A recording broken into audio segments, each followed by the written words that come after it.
folks to play these 3 games from the NLA. Daily pick 3 cash flow and play with.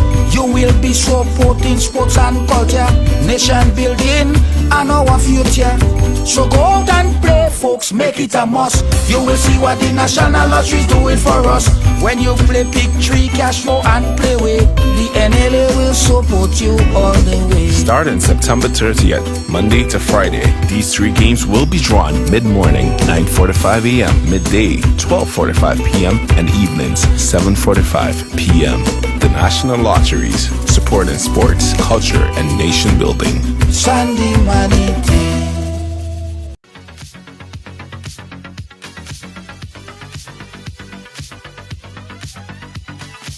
Welcome to Ridealong Live for today. It is Monday on the ride. Welcome to the ride. As you're coming, go ahead and share up the program, share up the thing, share up the thing, share up the thing. I don't need this mic. Yes. Good evening to you. Donnell Felix, how you doing? First up in the ride, Alicia Britton. Thank you, Alicia Britton. How you doing? Welcome to the ride. Welcome to the ride. Guys, we have some breaking news that just came through our wire here. I wanted to update everyone on what's happening. It is incident that happened in Grenada shortly before we came on air, at least 25, 30 minutes before we came on air. Reports of a deadly shooting there in the Woburn area. At this point, police have not released any information.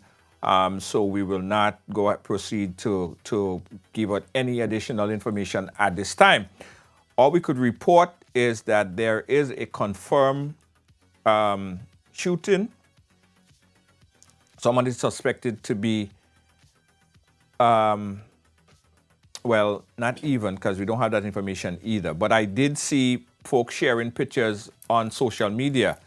And I want to kind of warn against that, guys. A few people sent me those brutal pictures. For one, for the people who sharing those pictures of that bloodied individual sitting in the vehicle, sometimes you share these pictures, but you're not even aware if the person that you're sending it to could actually take this type of things, right? So be very cautious, be careful. Secondly, this information has not yet been vetted or confirmed or released by police. So we warn against sharing this information. All we could confirm at this point in time is that there is a confirmed shooting in the Woburn area. And police is currently on the scene, currently investigating. As to the reason, the cause of this incident, of this particular incident, we're unaware. There were unconfirmed reports as well that it is a non-national, but that's all we have at this time. I rest assured, guys, that within the space of this evening or so, within the case of this evening or early tomorrow morning, we expect to have some confirmed information from the RGPF on this particular incident. Now, this is the second shooting within the past 2 days, because I think not over the weekend we had an incident that of a shooting as well. So this is getting overbearing, this is getting out of hand. And we are calling on all, stakeholders, people, government officials, whatever it is whatever needs to be done at this point in time to mitigate against the increased rise in violence, also the increased presence of firearm on the island. Make it more whether it means that make it more difficult or increase penalties for folks with firearms, whatever needs to be done. This is a whole discussion we're going to try to have this week, because it's just too much. It's just too much, because it is deteriorating Grenada as a marketable tourist destination. When you have 2-3 murders within a short space of time, and you have, it seems as it's happening on a recurring basis. This is deteriorating our tourism product, is deteriorating Grenada, the region as a whole. All right, so we're gonna have a full conversation on this. Someone messaged me today and they wanted to join in the conversation, put their voice on what they think could be done presently. What they think could be done presently, right? So we promise you within the next week or so. In fact, this week, not next week, this week self, we will have a full conversation on things that could be done, ideas that could be implemented to cease or to at least help alleviate these violent acts, this acts of violence throughout the Caribbean region. Again, we just want to confirm that there was in fact a deadly shooting in the Woburn area. All the information we have, again, it's the individual is a non-national, and that is all we could confirm at this point in time. Boy, it's getting hot in here. Anyway, guys, earlier we were contacted by this young man who definitely had a story to tell. I wanted to bring him on the program because he's making some damning allegations against members of the RGPF. I want you guys to listen to his story. And we did reach out to a few members of the RGPF. I know that they will be watching as well. And we do have investigators, our own private investigators on the ground that's also checking out this situation right here. But I want everyone to listen to this young man's story. Let's bring him on right now. Dylan is on the line with us. Dylan, could you hear us? Could you hear me? Yes, I can hear you. All right, great. Welcome to the ride, my brother. How are you doing? I'm good. Can you see me good? Or you want Yeah, me to turn? we could turn because you're to the bright. Okay, that's better. Oh, okay. That's better. All Yeah, right. well, thank you for the introduction. And yeah, I have a couple things to say. Right. And I like what you just said before this. It's funny. I was in Woburn today and yesterday. Uh-huh. My aunt lives there, and I went to visit. But it's kind of sad to even hear that. Um, it's sad to hear what's going on in Grenada. I've been here 2016, 2017, 2018. The whole pandemic I was away. Came back in 2019. I was here in January. The video And kind I don't know. I don't know if the video maybe. the video kind of cutting off your piece of your face a bit. Okay. Yeah. Yes. So go So ahead. I don't know. I don't know if I was blinded or something, but I don't know what changes within those last 5 years because this is new to me. I'm hearing it a lot. The vibe, the stories around here is exactly how you summed it up a couple minutes ago. The crime is out of control. The police are the criminal. You can kind of tell by the disrespect you get by the citizen and the police, right? Today I went in to state my case and try to have some kind of internal investigation done on my case, and it was nothing but just attitude, right? No help, no remorse, no conversation. It was just okay, whatever, you know. Mm-hmm. So the citizens and again, any kind of security, in my opinion, Right. or little to no security. I don't live here, but I'm a Grenadian. I'm a citizen. I was born and raised in Carriacou, right? So coming home is kind of a little piece to get away from living in Canada for so long, right? Right. And my story is Friday, I went out for my jog, and like I usually do, just I try to get away from the traffic, from the people and all that. And I'm trying to do a little drill, get a sweat, and there's nobody around, just me on the street. And all of a sudden, I got a vehicle coming down behind me. I can see it in the corner of my eyes. About what time The did that? time was about usually like 3 a.m. Even that is too early, too late for me, right? Right. So I try to do it when there's not much people around. Right. And I know I'm gonna get all the old people saying, you know, you should be in the bed at that time. You should be staying home. You shouldn't be there. But that's the issue is not where you are, is what's happening around you, and you never know what's going to happen around you in your space at that time. So in my space at that time, it was a car a vehicle pulled up beside me. I'm going down the hill, going up the hill, and all of a sudden, 3 guys jumped out of the vehicle, pointed guns at me. 3 guns, 3 guys. Right? So, nobody in the street. There was a second car, but this person didn't really identify themselves. I think it was support to the people that was there. So in my mind, I'm thinking I'm getting kidnapped. Right? That's all it feels like. I'm getting kidnapped because I don't know who these people are. Guns at me, and they're telling me, well, basically they weren't really saying much. So they grabbed me, shuffled me around, and I mean, I'm not a weak guy, and I know I'm strong enough to push them around. So I gave them a little test of my strength. But they have guns, so what you gotta humble yourself. So they grabbed me, and one of them said, "Oh, we're undercover, we're cops, right? There's no uniform, there's no vehicle that says I'm a police." So in my mind, I'm still thinking I'm getting kidnapped. You know, they could be lying, they could be making it up. I asked for a badge. The badge was, I mean, it didn't really look like a badge. It kind of looked like it's a toy or some kind of made up badge, right? But they put me in handcuffs, right? Without even saying. Pause it for a quick second so we can get on it. Okay. One, what exact area did that happen? So the area I live in St. Paul's. Right. So it was so dark and hard to see at night. So it's the end of in between St. George's and St. Paul's. Okay. It says Obstruction Street or Observation Street. Okay. All right.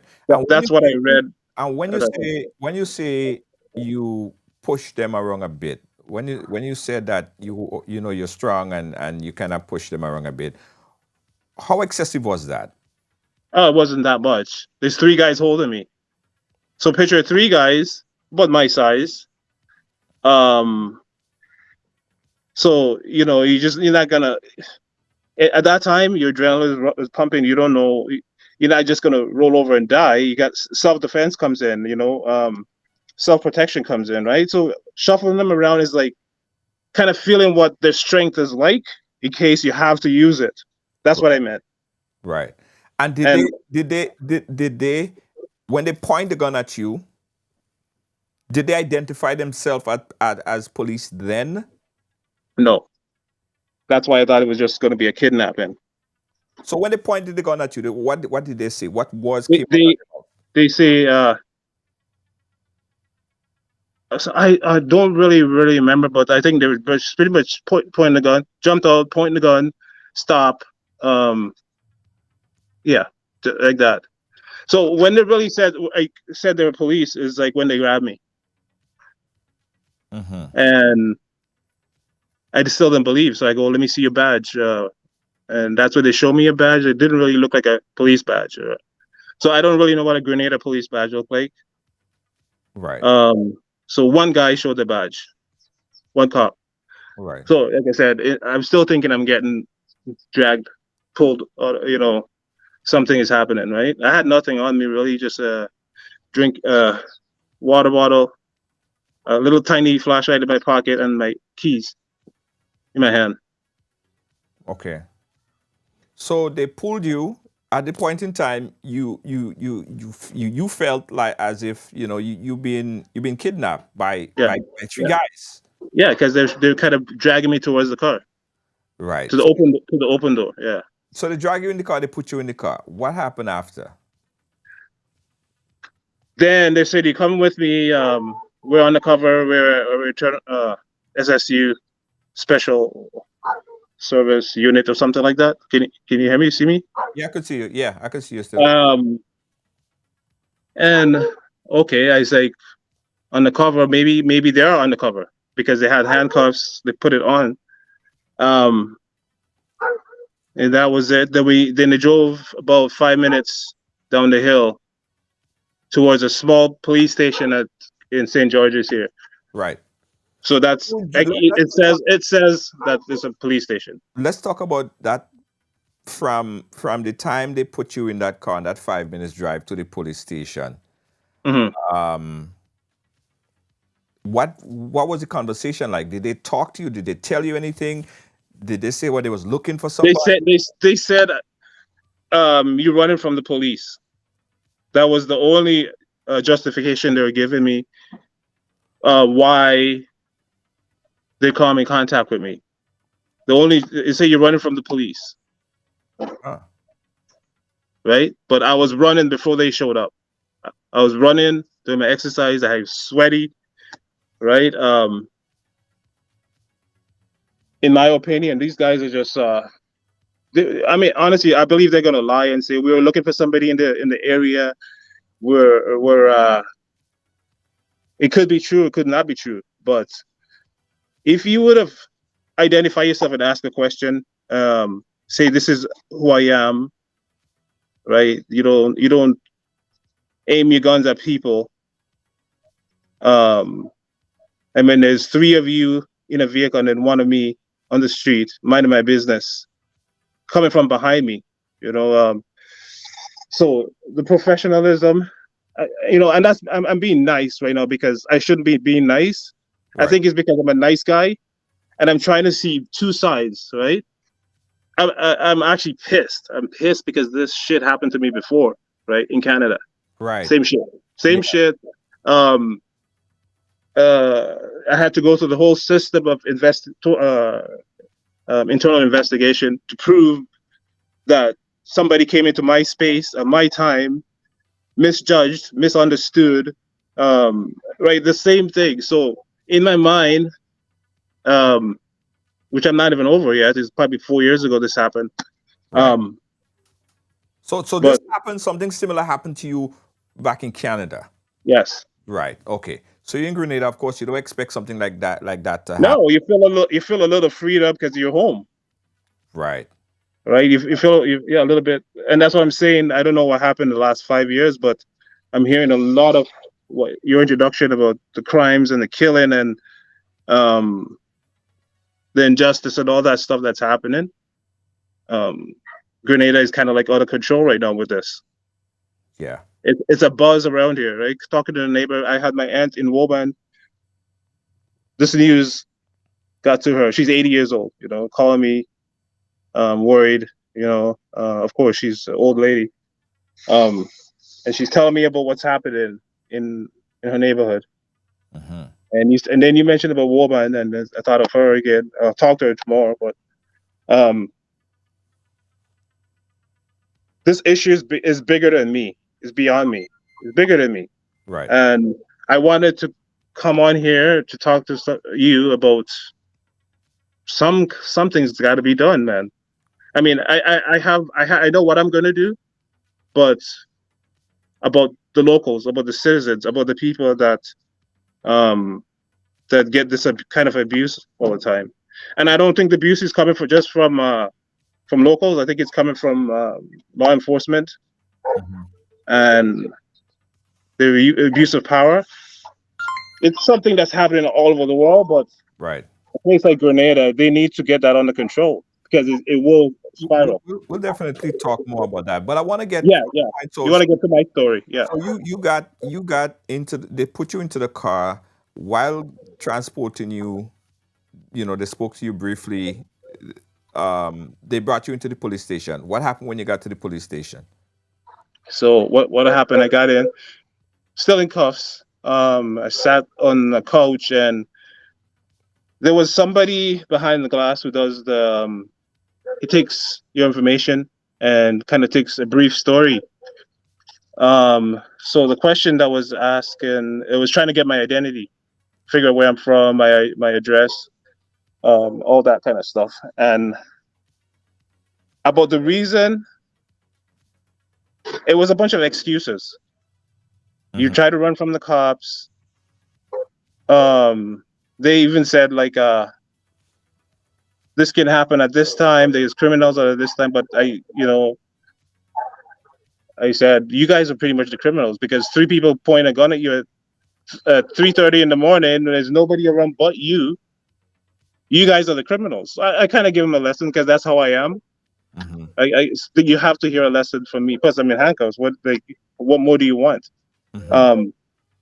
to me, how I see the criminals were them, right?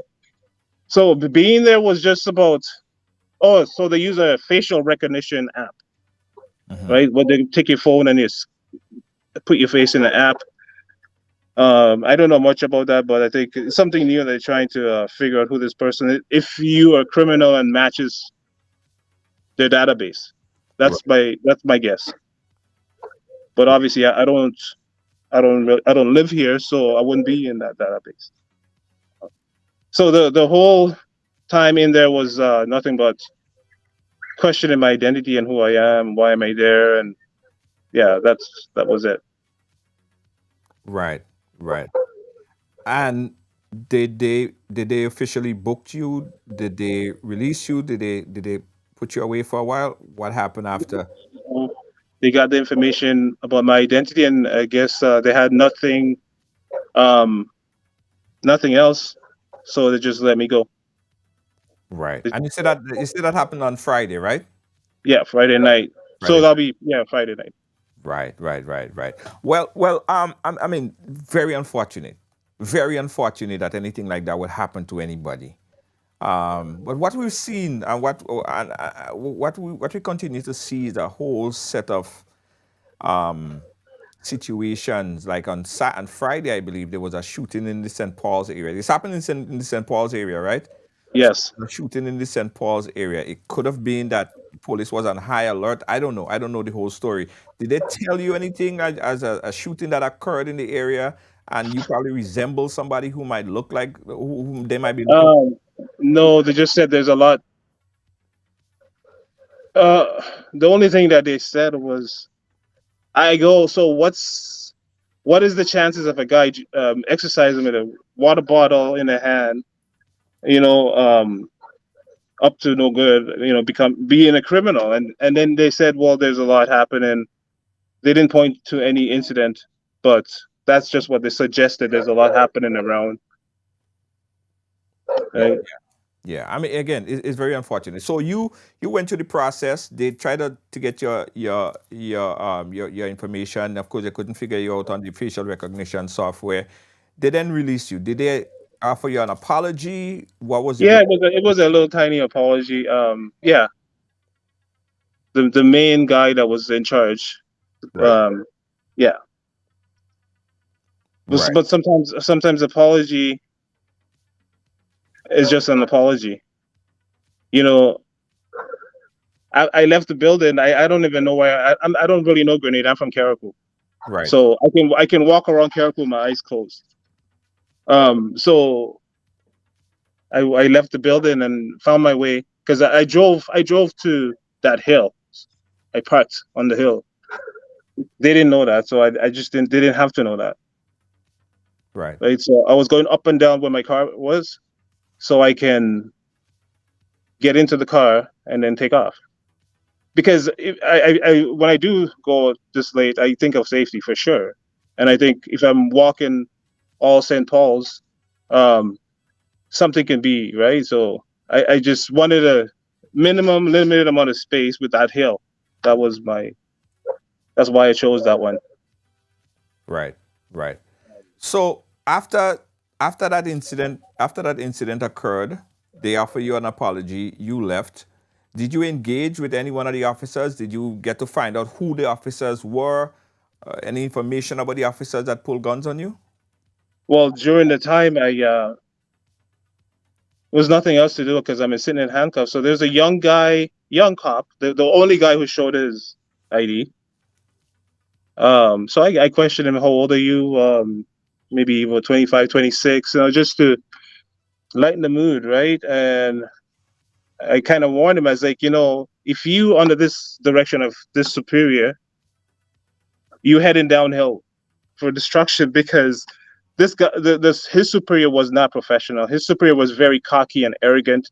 His superior was Mr. Know-it-all. He should know better. He should know how to conduct himself better. The second guy, there's three of them. To me, he was just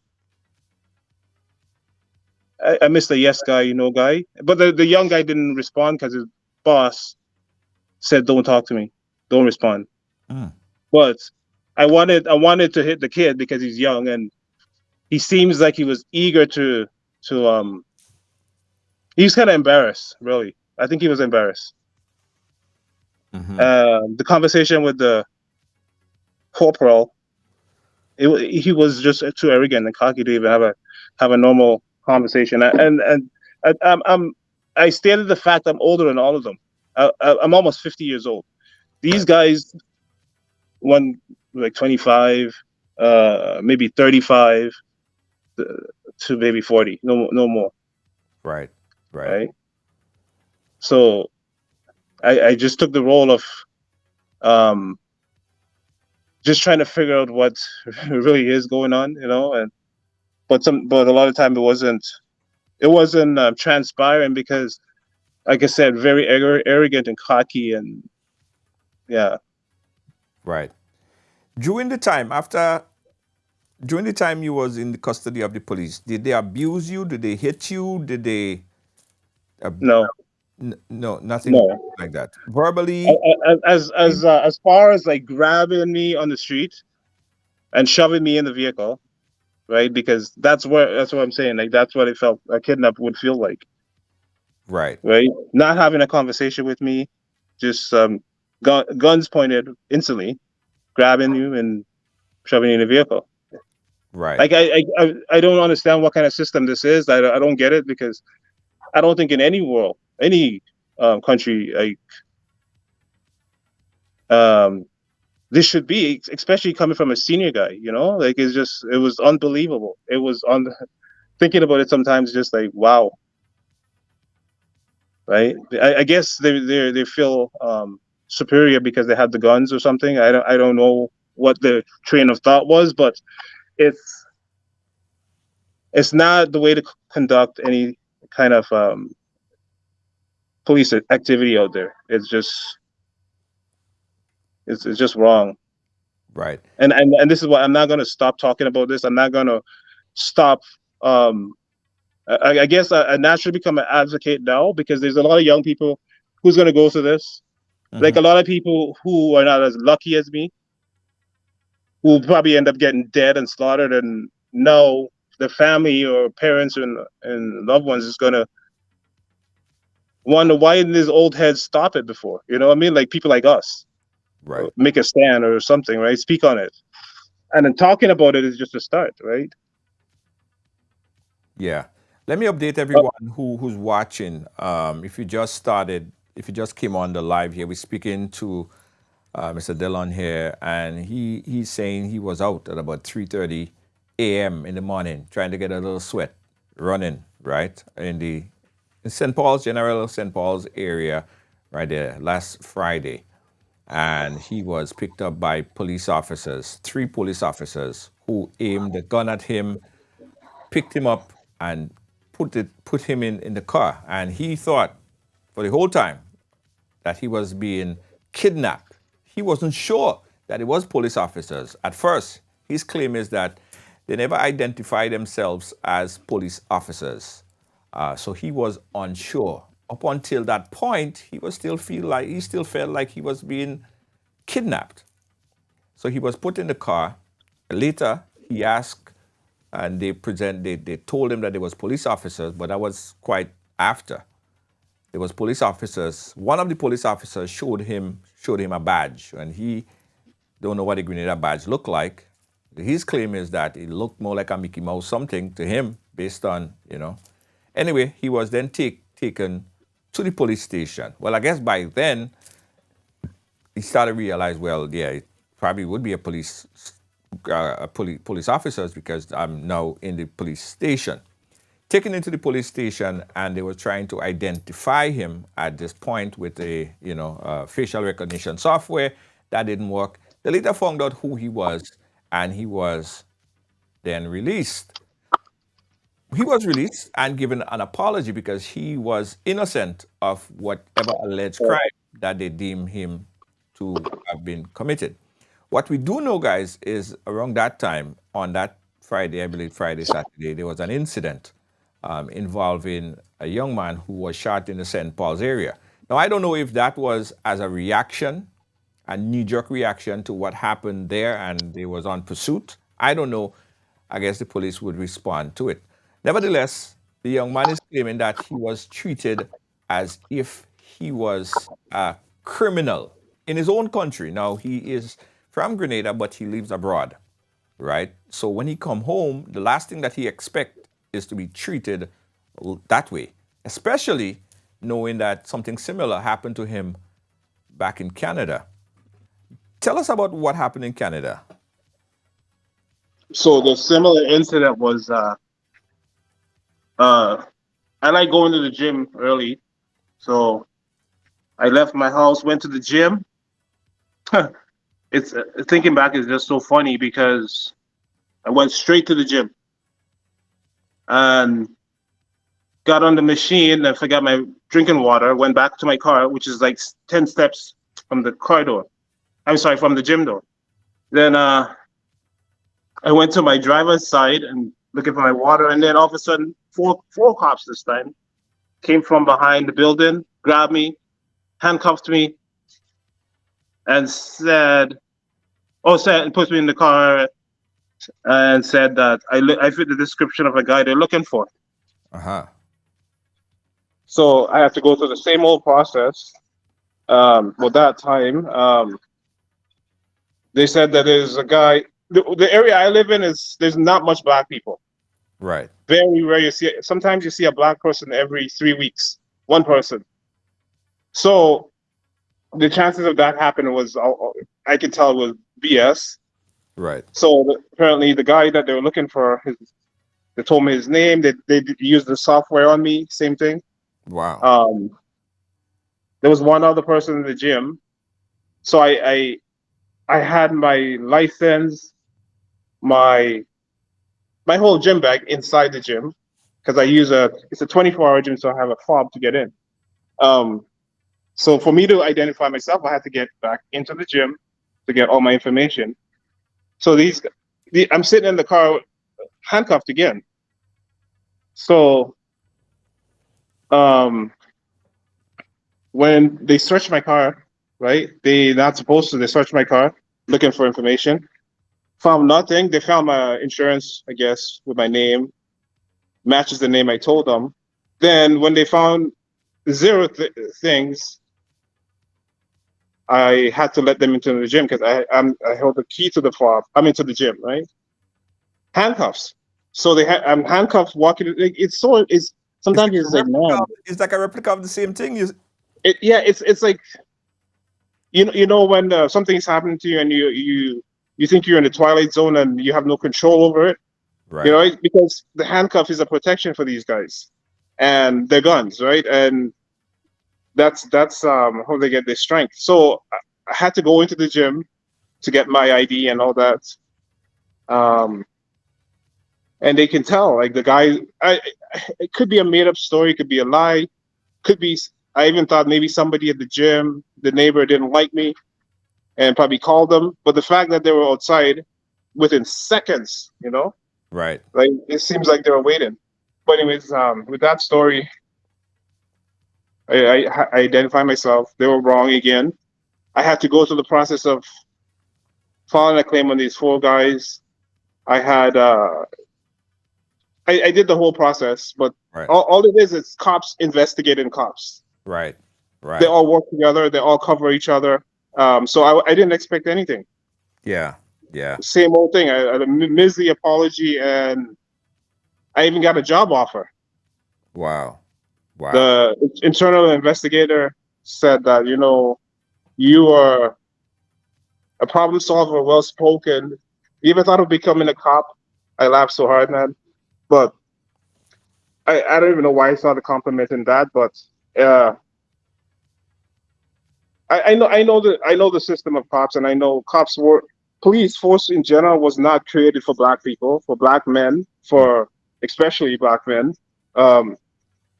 It's pretty sad to see Grenada is using a system that was created to oppress our people, right? You're still using that system to oppress your neighbor, to oppress your brother and sister, right?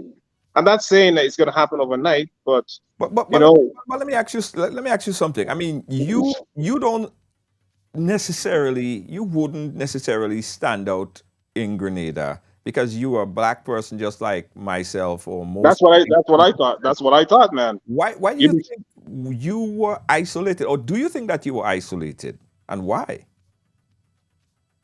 you isolated or you being like targeted. Targeted, sorry. Um, I don't know because it happened so fast. So I don't think there could be any target. It just happened so fast. I can see the vehicle coming down beside me in the corner of my eyes, and I see the light, and that's the only vehicle, right? It was within seconds that happened, and I'm wearing gym clothes. So, Right. but as you mentioned, targeted. Uh, the vibe, if you are not from here, you may look the same, but people know when you're not from here. They know. They know. Hmm. Have you been back here since for a while? Have you been to Grenada for a while? For me, Yeah, recently. yeah, I'm always there. Okay. Okay. So you think you was somehow targeted because they recognized that you were not from there. No, I don't think so. The police? No, I don't think so. Okay, so that wasn't the No, reason. no. What I'm saying is, in general, like Grenadians know when you're not from here, Yeah, even if you don't say a word, right? yeah, They know. yeah. Someone sent me this question here. Did you report the incident to the Yes, I did authorities that. I did that today. or file any complaint about the officers? Yeah, I went. I did it today because the weekend the office was closed, so I went and did it today. Okay, and the claim is that you was wrongfully incarcerated, taken Yeah, into custody yeah, wrongfully. yeah. What was the process, and what is the next plan of action? Okay, let me tell you a story about before you go to that. So I went to the main police station. You know, the big one in St. George's, right? Uh-huh. Um, so I went to the office, and it's like it's that arrogance and that vibe. I don't I can't even really explain. You you are there to serve. You're there to serve the people. Getting brushed off about asking a question, getting directed to the wrong place, laughing, giggling about your complaint, giggling about what you ask about. Mm. That kind of mentality and that kind of uh, uh what's that? That yeah, that mentality and that stupidity. Because Grenadians are smart people, but those little things is like you put your citizen first. You think about your brother and your sister first. So they shove you off without giving you the proper directions. Then I found out it was up by the hospital. I had to go up there, right? Mr. Blair's um, place.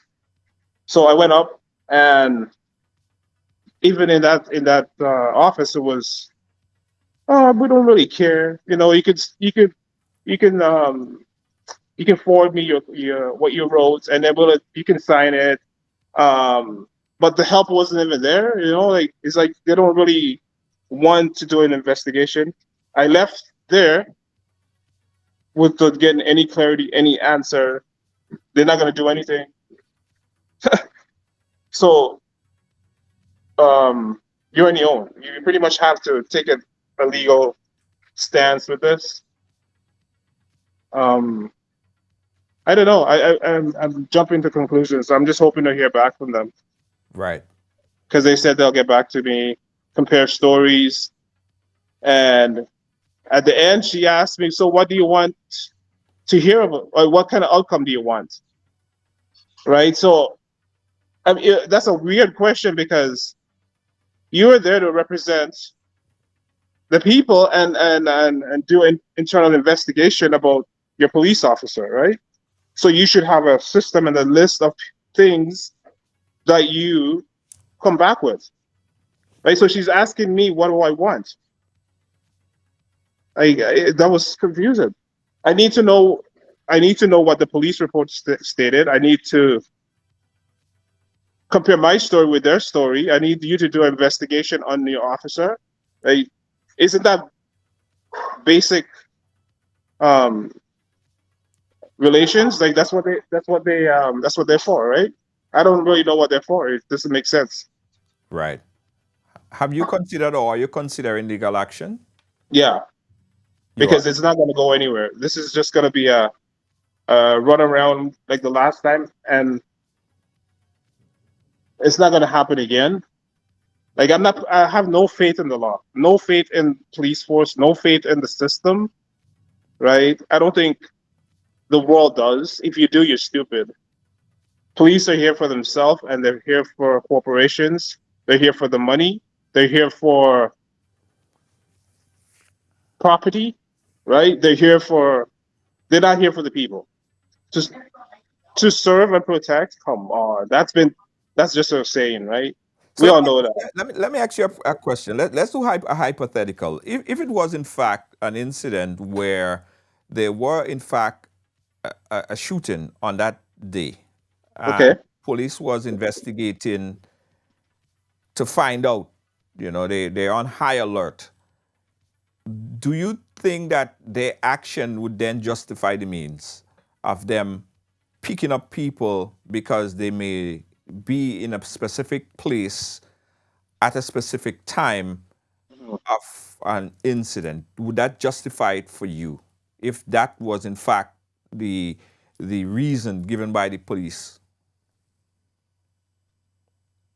So what I get it, you're asking me is it justifiable that a police would be on a stakeout or on a case and identify a person walking on the street, pull the guns on them, grab them, rough them up, put the handcuffs on them, and throw them in the vehicle? Is that what you're really asking me? No, I'm just asking from your perspective, do you see any justification for their actions? No, no, because they should be properly trained. They Yeah. should be that. They should be if they can't act on how they were trained, they should get a different job. Yes. Go work at the grocery store. Go work at the gym, right? I'm not saying police job is easy. No jobs is easy. They probably have one of the hardest jobs. But Yes. you got to remember why you're doing this. You got to remember how you get there and why you chose it, right? You could kill people on the way. So if people's life matter to you, you will do it the right way. If it doesn't, then you consider a different job, Right. No, right? And you're right, because I believe sensitivity training is at paramount. You have to. for sure, especially in that career. Yeah, exactly. And So the justification, no, because there's too many incidents and too many people are getting killed and crippled, and no justification for moms and dads and loved ones, like husbands and wives.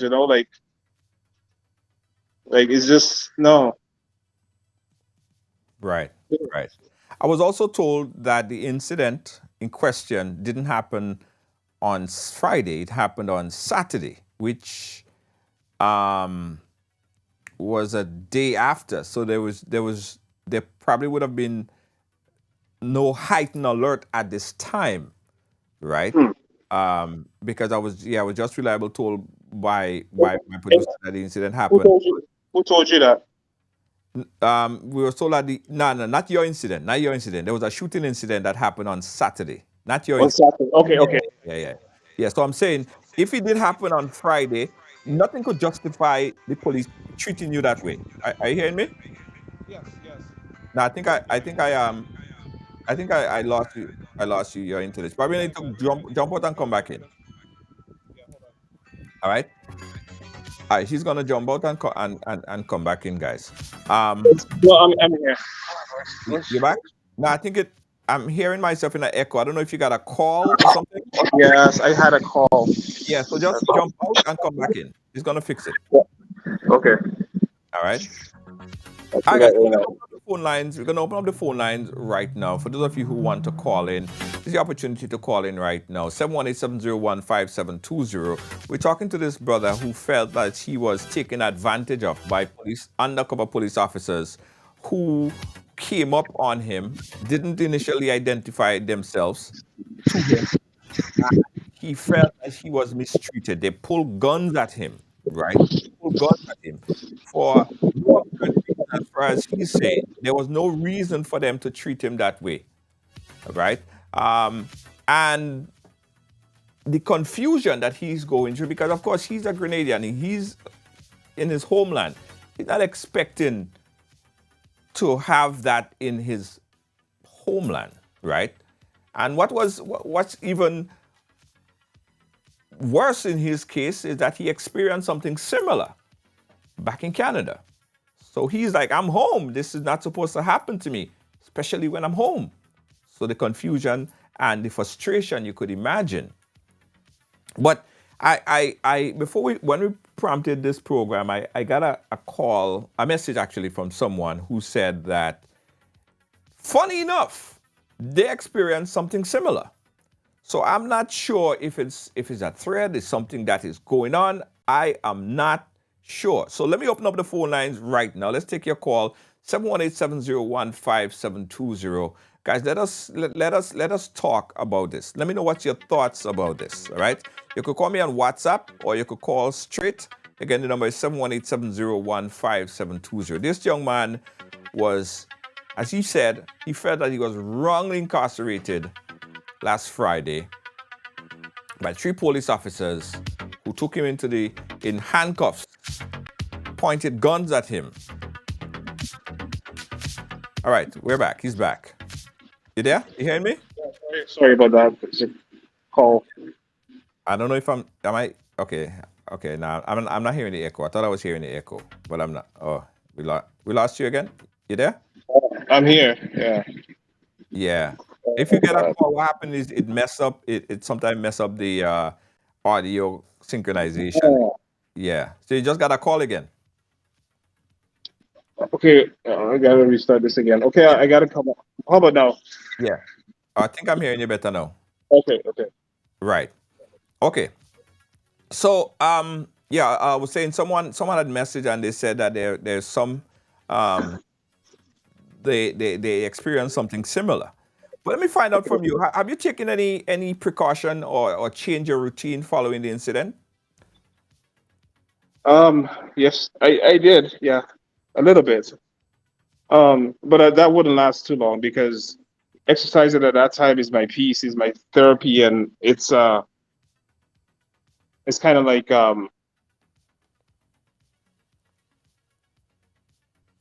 it's hard to explain. I talked to my stepmom, and of course my mom and my aunt, they would give me all these, oh, you gotta stop going out, you gotta do this, you gotta do that, but I'm not gonna roll over and die because somebody can't do the job, right? So yes, I'll probably take a different route. I did not go home that night.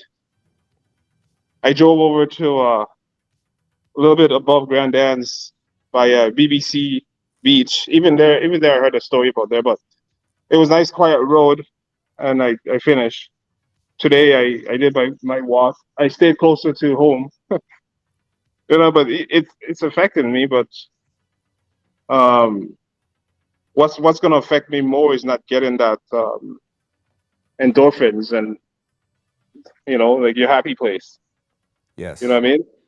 Yes. So I guess transitioning slowly, right? Grenada doesn't really have much 24-hour gyms, or it's kind of hard to find a place. But I mean, I think that's the least of my worry right now. I could do some jump rope in the house or something, right? Right. Yeah. Yeah. What does justice look like for you in this case? What do you? To me, justice. I have low expectation for justice with the justice system. I know where it's gonna head, and I think justification is like talking to you, like right now, or talking to somebody who has a platform um, getting people to know about this. Uh, the officers, they need to get this. They need to have. I don't know what the system is here, but I don't know. I don't know what they do because I don't trust them and I don't believe them. Right. So justification in my is comes from inside with me, and then I'll know when I get there. So as of now, I just really don't. I can't really tell you where I'm going. Yeah. Yeah. Yeah. Well, listen, my brother. I mean, I feel like I should apologize to you because I don't think any person should be treated in that way. I mean, I think as you know, I'm always I'm a Grenadian, just like yourself. And if I happen to be any place in Grenada and get guns pulled at me, I don't know who I would have feel.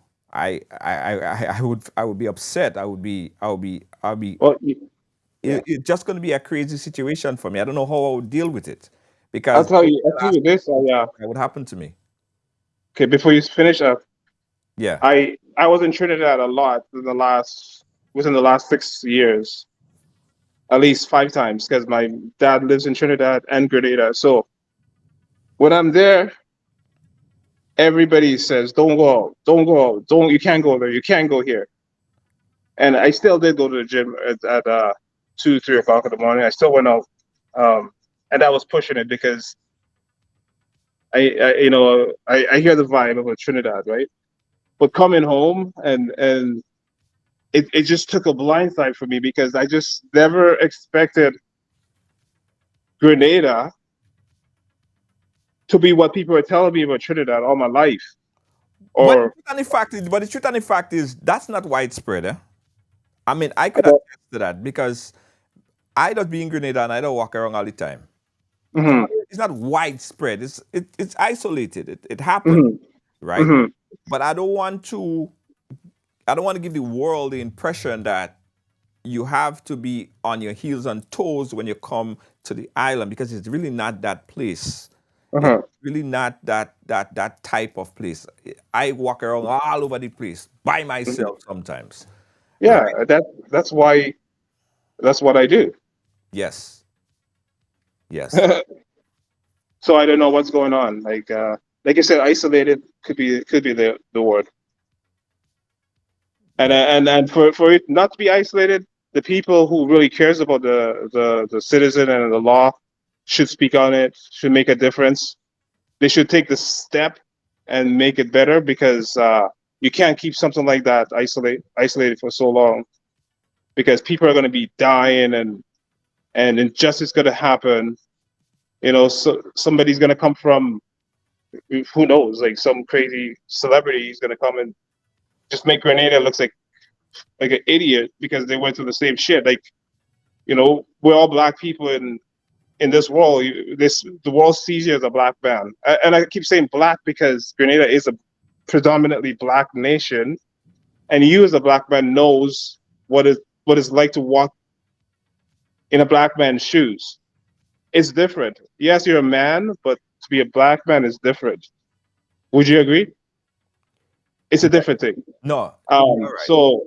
So like I said in that piece, these cops could travel and they could be normal clothes like they were wearing, but you're still a black man wearing normal clothes in the UK. You could be a cop in Grenada with a badge and power, but you go to these countries and you're gonna be treated just like a black man, like how they treat black people, right? I'm not saying all over the world is like that, but there's places in the Canada and US and UK and other places that sees you first. They see your color first. Right, right. Um, I don't know if that makes sense, but the world's divided and there's nothing you can really do about it. Yeah. And again, I want to reiterate this point, right? Yeah, I believe that this incident is unfortunate, should never happen. yeah, No one deserves to be treated that way. Um, but I don't want to come across as that's how it is on a widespread throughout the island, because it's really not. Now, the police officers who did this to you, I think that they should have some kind of reasoning and some reckoning at least, and speak about why were you isolated? Why did they pick you up in that way, the way that they did? Why did they point guns at you? All of that stuff. They have to have a day of reckoning, of explaining that, yes. right? So that would be part of my justification. Right. But Grenada is a safe place. I want to reiterate that. And you know that, we walk I know Grenada, that. we run Grenada, you know what I mean? So I don't want to paint that picture there. But it's sad, my brother, that you had to go through this. It pained my heart to know that a fellow Grenadian had to go through this, and that fear of having firearms pointed at you. You know what I mean? I don't know how I would have feel about it. So Yeah, a lot of people. It's never happened to a lot of people, and it's never happened to me before. Even in Canada, I don't think so because my back was turned. But this one, you can see, like, eye contact, face to face, right? Three people, guns pulled, right? Yeah. So, Yeah. Listen, my brother. I wish you all the best in your quest for justice in this particular case right here. yeah, I appreciate you talking to me, and I appreciate your listeners listening. And yeah, thanks for getting back to me so quick. And you had like such good recommendations, so I was happy when you reached back out and so fast. Yeah, man. Absolutely. Every one of us story to tell, and we appreciate All you right. telling and sharing your story here with us. Thank you, my brother. So yeah, I'll keep all updated right, and find out what's happening with the case. All right. all right, thank you. Thanks again. Goodbye. Yeah. Yeah, it's unfortunate that the brother had to go through this. It's unfortunate for anybody to go through anything like that, guys. It is.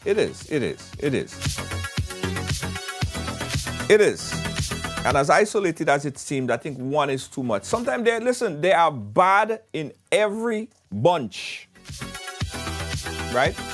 And it's still allegations, because there are always more than one side to every story.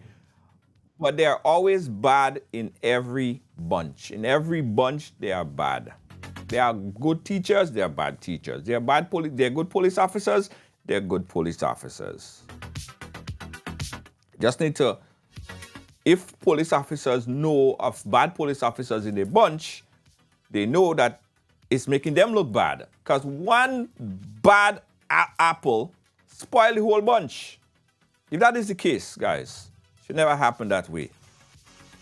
A fellow national should not be treated that way, regardless of where he came from, how long he stayed in Grenada, regardless of any of that. Could have been probably could have been me, my son, or somebody. All right?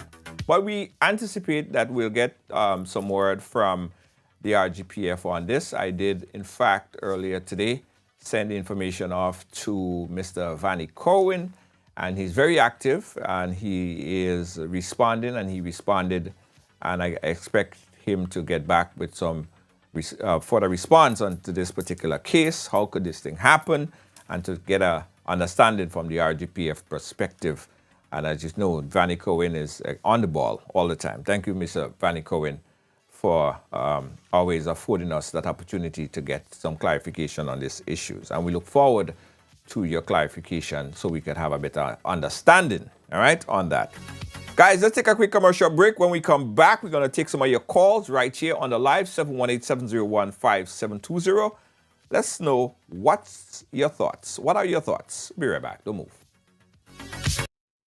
The Ministry of Tourism and Economic Development and the Grenada Tourism Authority extend a warm welcome to visitors and returning nationals visiting for Carnival and summer vacation. We do hope you enjoy your stay with us, and we invite you to return with friends and family to celebrate our 50th anniversary of independence on 7th February 2024. Tourism is my business, your business, our business.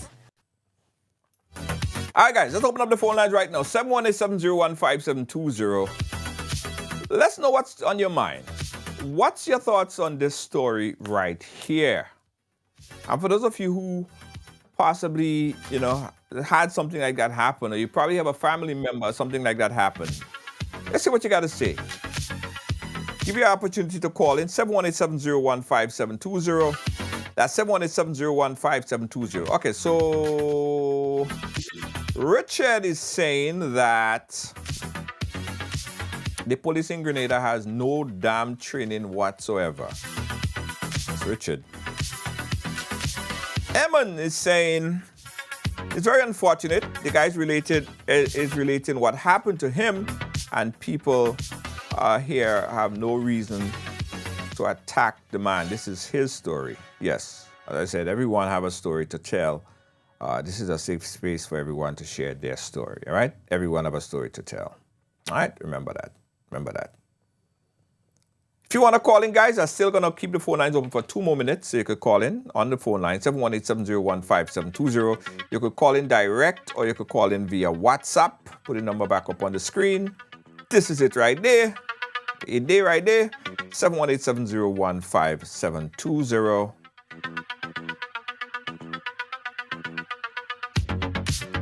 All right, so we have a response to Eamon Franklin from Everson, saying that some of the same people here crying out for justice a few years ago and didn't care to hear the police side of the story, now they want to hear the police. I think everybody's side should be ventilated. I think everyone's side should be heard, right? I think everyone's side should be heard. Because as we said, as we continue to say, everyone have a story to tell. And you can't say that the brother should not share his story. It happened to him. That is his recollection of the facts, is what's happened. It happened to him. Just as I explained to somebody, right? Somebody walking down the street, somebody jump out of the bush, hit them in a baseball bat upside their head. They have a right to come out and talk about the injustice that happened to them. That is their story. And nobody should say, well, they shouldn't tell the story because for whatever reason. No. Everyone have an opportunity and should have an opportunity to share their story. Now, the person now who hit him with the baseball bat might have a totally different recollection. He probably could have fallen and the baseball bat fall out of the hand. You know the story is. And as we say, sometimes there's 3 versions to a story. There are sometimes 4 versions to a story. But that doesn't mean that each side should not have an opportunity to speak on their side of the story. All right? Okay? All right. Good enough. All right. Angel say we need to the police side. What was his mental state or his verbal exchange between them, which could have potentially escalated things? Well, even if it escalated to the point, he was picked up, but he wasn't escalating the situation. As far as he said in his story, he wasn't escalating anything when he was initially picked up by the police. He was just running. So his story is he was just running. So nothing was escalated. He didn't pick a fight with anybody. No one saw him rob or stole anything from anybody. He was just running, exercising, right? Could be a case of mistaken identity. Probably somebody called and they said, oh, they see this guy running in the neighborhood, like what happened in Florida years ago, which is unfortunate because, if that is how it happened, you don't go to question someone. And as he said in his story, again, I'm going from what he said. You don't go to question someone with guns in their head because, boy, in that particular time, all kind of thing go into your mind. You peeing yourself, all kind of thing, and you know you're peeing yourself because that is pressure. That is pressure. Yeah, it's pressure. All right. Aisha, why did they have to give him facial recognition? He didn't have his ID on him?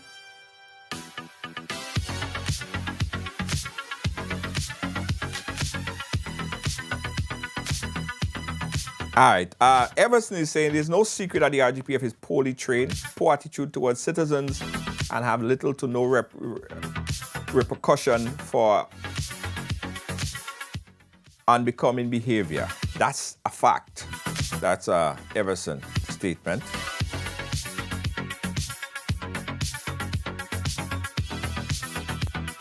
All right, guys. So again, don't forget that Ridealong Live is a platform where everyone have a story to tell. We want to hear your story. Give us a call, 718-701-5720.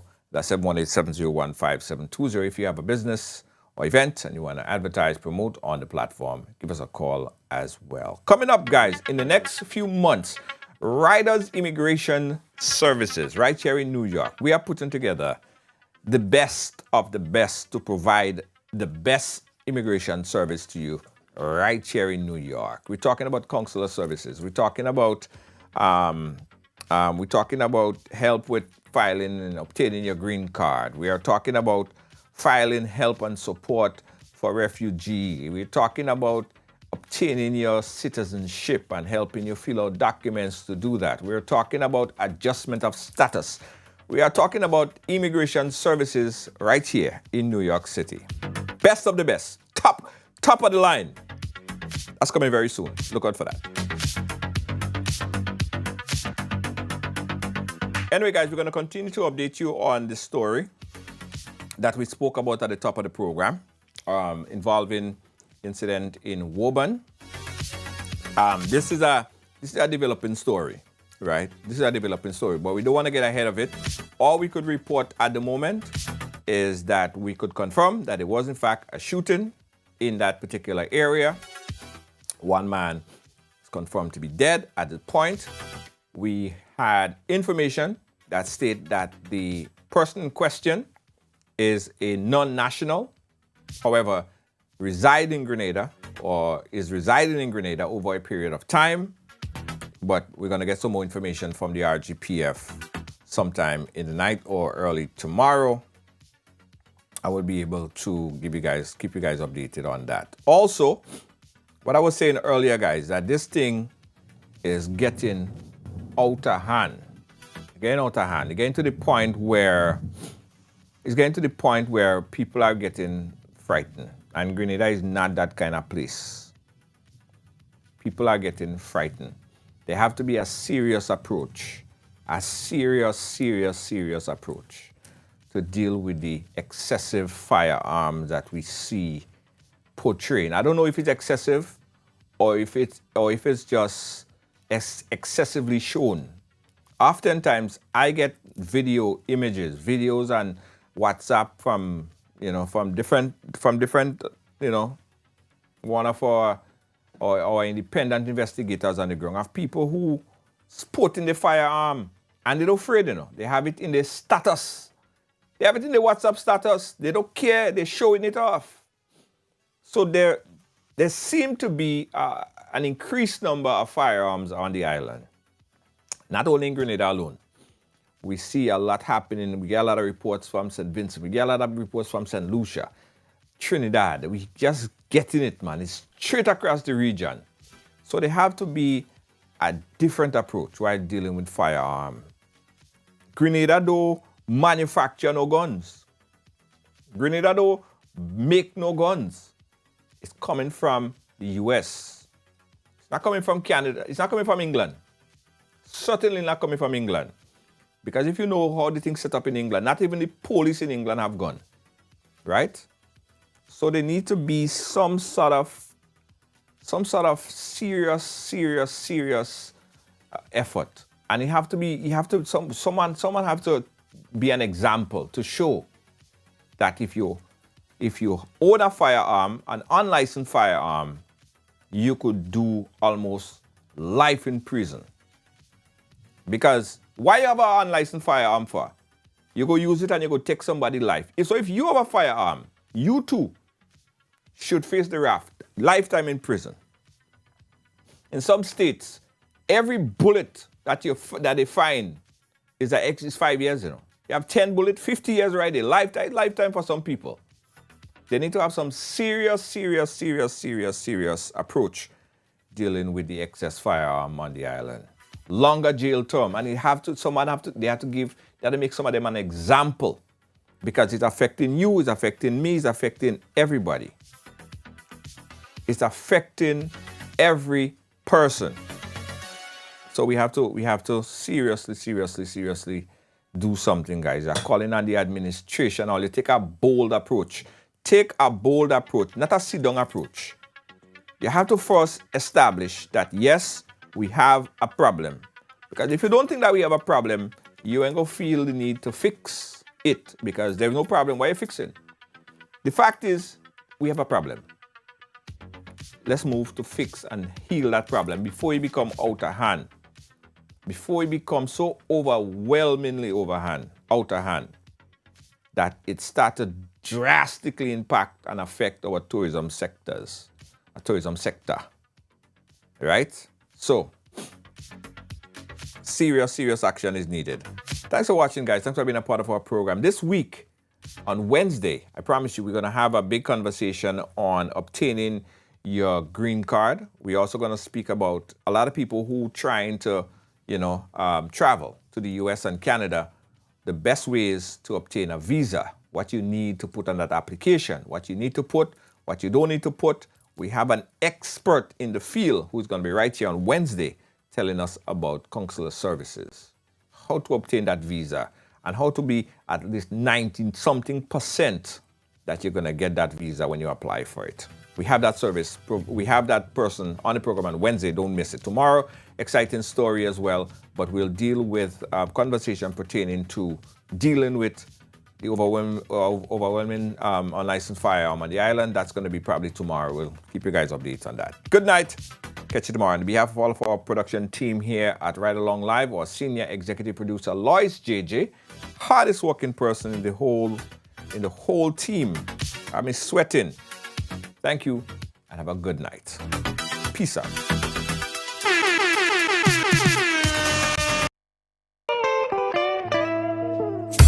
I want you folks to play these 3 games from the NLA. Daily pick 3 cash flow and play with. You will be supporting sports and culture, nation building and our future.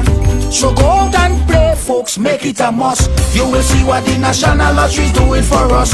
When you play pick 3 cash flow and play with, the NLA will support you all the way. Starting September 30th, Monday to Friday, these 3 games will be drawn mid-morning, 9:45 a.m., midday, 12:45 p.m., and evenings, 7:45 p.m.